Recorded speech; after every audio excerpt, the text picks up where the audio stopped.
blog, theranchershomestead.com. Welcome back to the channel.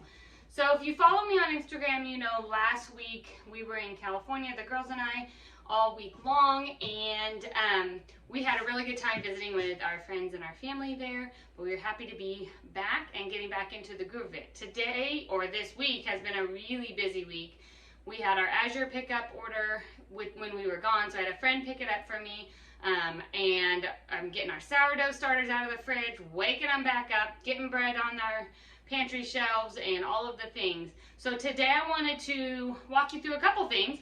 One of them is my Azure Standard order, so we're going to bring that in, all the boxes, and unpack them, and I'll share with you what I got this month.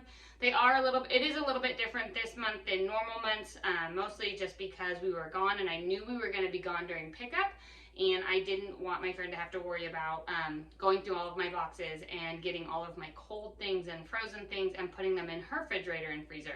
So I made sure to do only dry ingredients and items this time on our order, but I did get more things on my shelf to restock my pantry, which is how I bulk buy everything in my pantry. I have been feeding my sourdough starter, and as you can see, I've got gluten-free and regular bread going now, and which means that I've had to feed it quite a few days in a row without baking to wake it back up from the fridge. So I have had a lot of sourdough discard. And so today I'm going to show you how I make a gluten-free sourdough discard cracker. Now you can kind of do the same thing if you don't need to be gluten-free, but instead of the flours that I'm using, you'll use an all-purpose flour, and instead of a gluten-free sourdough starter discard, you'll just use your regular one. So we're going to make some crackers, and I'm going to show you how to do it.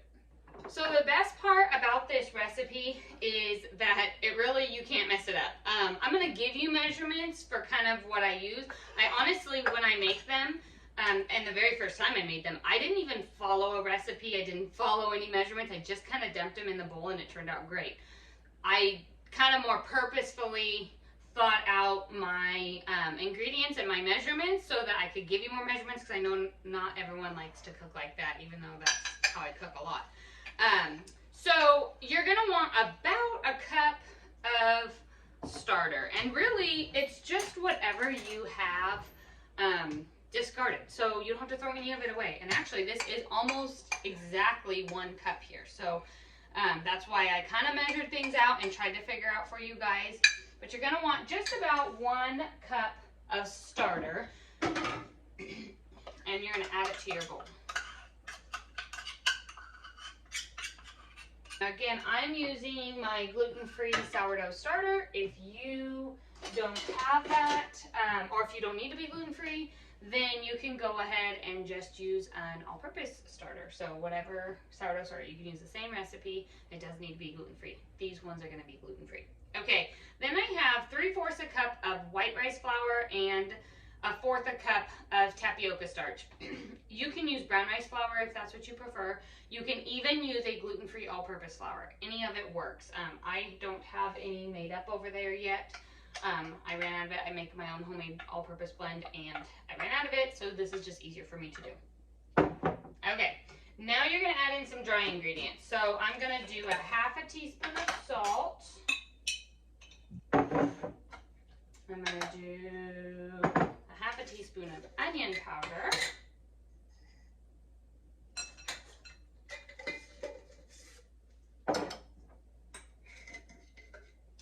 A 1/4 teaspoon of garlic powder. Again, all of this can be to taste, so this is just kind of the amount I use. A 1/2 teaspoon of xanthan gum.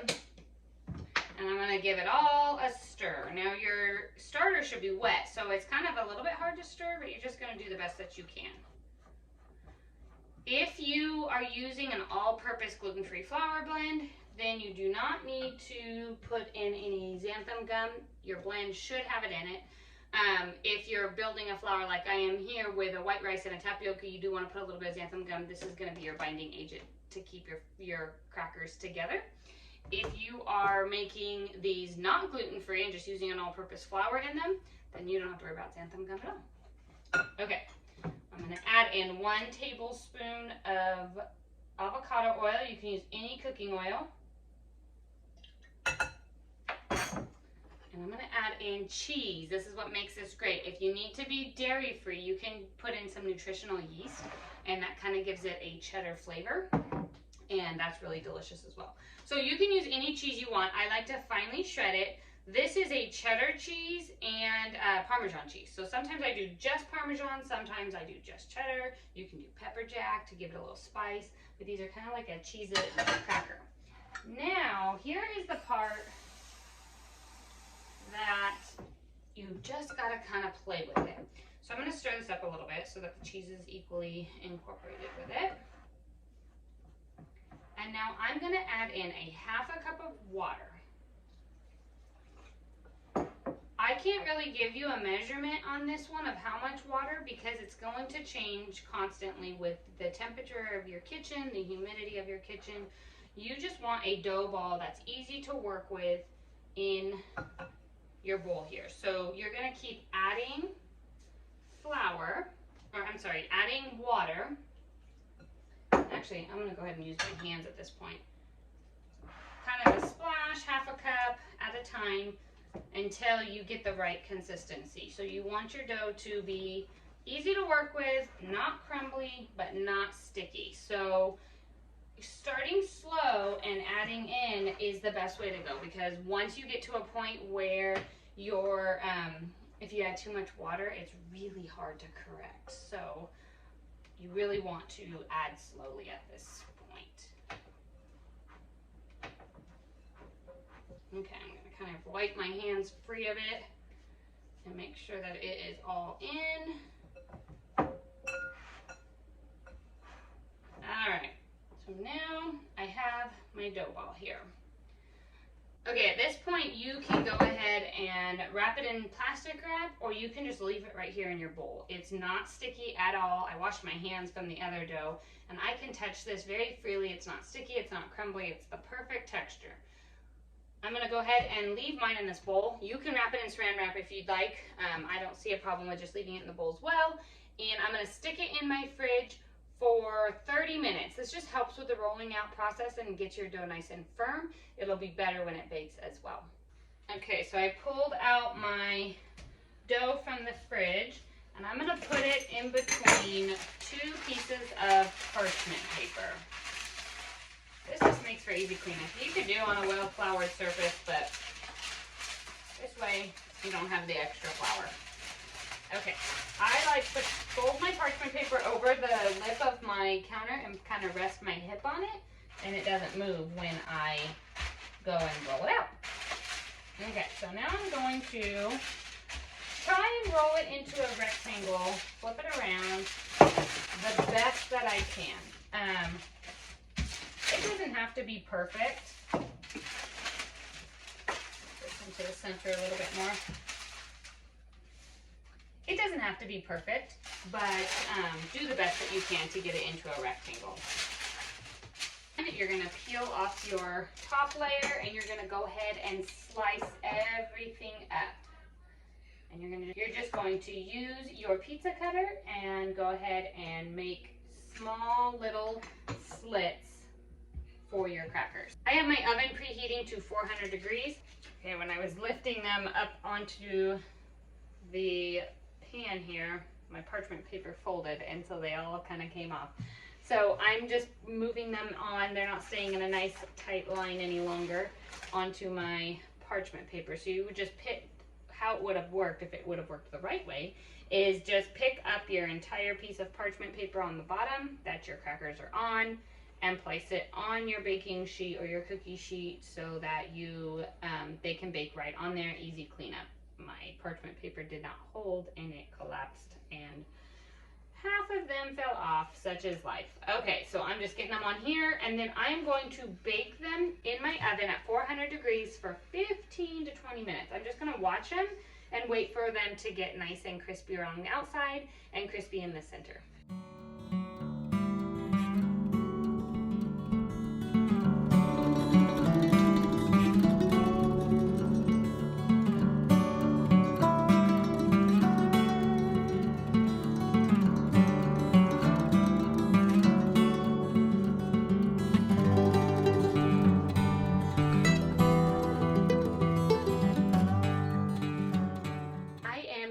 to show you my restock for the month from Azure Standard. So I haven't done an Azure Standard video in a while, and I know that they are always a hit. Everyone likes to see what I get every single month.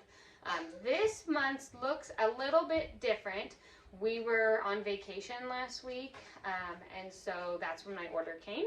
And so I had to have a friend pick my order up, and so I didn't get anything cold because I didn't want her, or frozen, because I didn't want her to have to worry about unpacking my boxes, putting things in her freezer, her fridge, and then me getting them the following week or any of that. So everything I got was dry goods that I was out of, and I am going to show you everything that we got. A lot of it is pasta.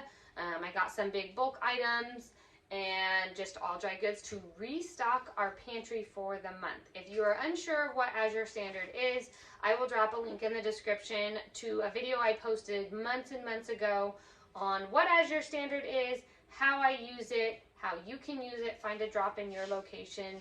It is a grocery co-op that I do every single month to keep my pantry stocked with all of my bulk food items, both for gluten-free and just regular items in general. So, okay, while they're unloading the last box, I am gonna kind of go through everything that we got. So like I said, everything that I got this month was mostly dry goods, and that is just because we were gonna be gone. And so typically, if you go back to other videos that I do or have done on Azure Standard, I always get all of my produce.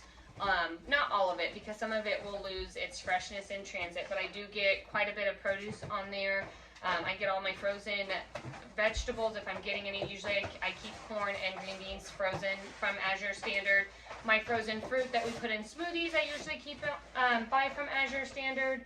And so those are some items that I didn't get this month solely because we weren't going to be home and I didn't want them to have to worry about storing it for me for a week and putting it in the freezer.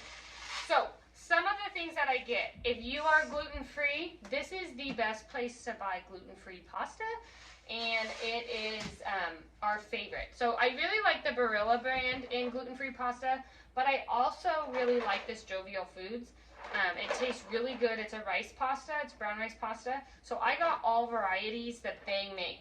The one thing I love about them is that they have all different kinds of designs, I guess you would say, or shapes. And so the girls really like it, and then you can do fun pasta salads and things like that. So I got penne, I got shells, spaghetti, oh, you got it for me? And little bow tie ones.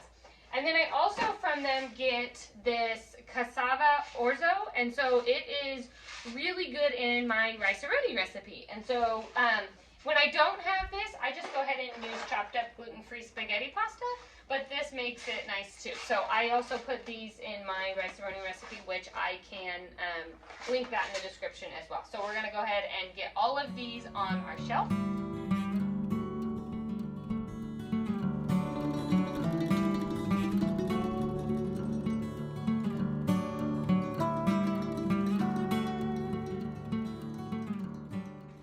Okay, so one of the other things that I got new this month that we really like, that kind of falls in the pasta category, is this rice ramen.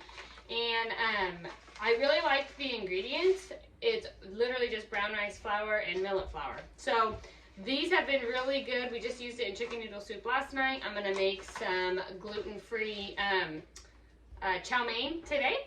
And so for lunch, so I'm really excited about these. So they come in 4 little packs, 4 pucks to a pack, and so I'll probably get more next time. I only got 2 packs just to see if we liked them, if we used them, but we really did like them. Some of the other things that I got that were dry goods is some rolled oats, some sugar, and some tapioca starch. So these are just some things that go with my baking.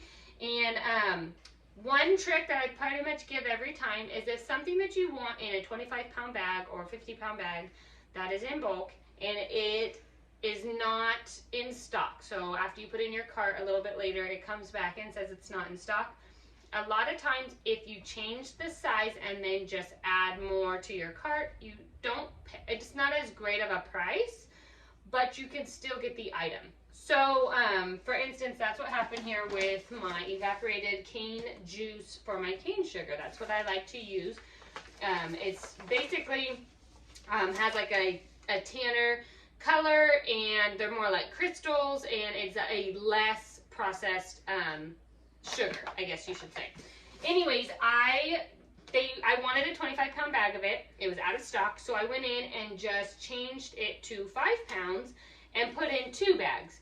It came and it shipped that way. So I didn't get 25 pounds. I only got 10 pounds, so I only got 2, only because the price is a little bit more when you do it like that. And I just needed it to get me through until the next month, and hopefully I'll be able to get a 25-pound bag. So that's just a little tip for you if you buy with the Azure Standard and something's out of stock. And then I got gluten-free rolled oats and tapioca starch, so we're going to go ahead and get those into my big 5-gallon buckets for storage. Okay, so if you follow me on Instagram, you do know that I like to make my own laundry detergent.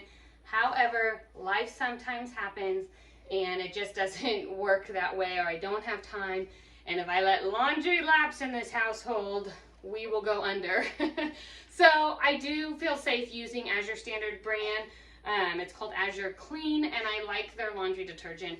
So I do, from time to time, get a jug or 2 of it just to have for emergency situations where I run out of my homemade, or I don't have the things that I need to make it, and I just don't have time to get it. And so this is nice to have on hand so that laundry does not fall behind.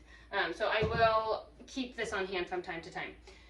The other thing I really like to get is my coconut aminos or any kind of condiments. I try and make a lot of my own things, but I do also buy some things, and it is nice and convenient, and I can get in bulk, either large sizes or multiple cases of them, of different kind of sauces and condiments like that. So coconut aminos is what we use as a soy sauce replacement in any kind of Chinese dish. So I use them in my wonton recipe, I use them in chow mein or anything like that.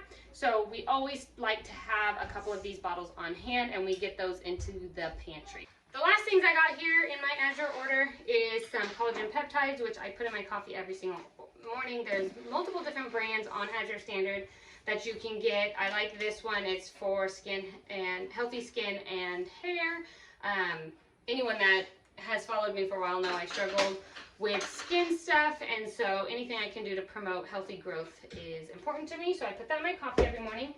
And then this was the only produce style thing that I got on this order because I knew they would keep not having to be refrigerated for the week that they got them. And that is potatoes. I buy all of my potatoes for the month on Azure Standard. I get red potatoes, golden potatoes, and russet potatoes. I keep one basket on my counter where I take one bag and I pour them in, and that's what we work through. The rest I put in my shop refrigerator, and they just store for the month in there. I've never had a problem with them going bad. People ask me all the time, how do you buy all your potatoes for the month? If you keep them in a refrigerator, you should not have a problem with them going bad. So that is what I do every single month, and it works really well for me. To always have a stockpile of potatoes. We go through a lot. We are a meat and potato family. So that is what I got this month on Azure Standard. We restocked our pantry with pasta. I probably won't have to buy pasta for months and months and months and months, which is fantastic. Some things are just a monthly always, like potatoes and certain produce, but a lot of the times it is on a rotation. So tapioca starch I got this month. I won't get again probably for a month or 2. So everything's always on a rotation, and that's how I stock my pantries for in bulk buying. So I hope this was helpful, and we'll see you next time. Take care.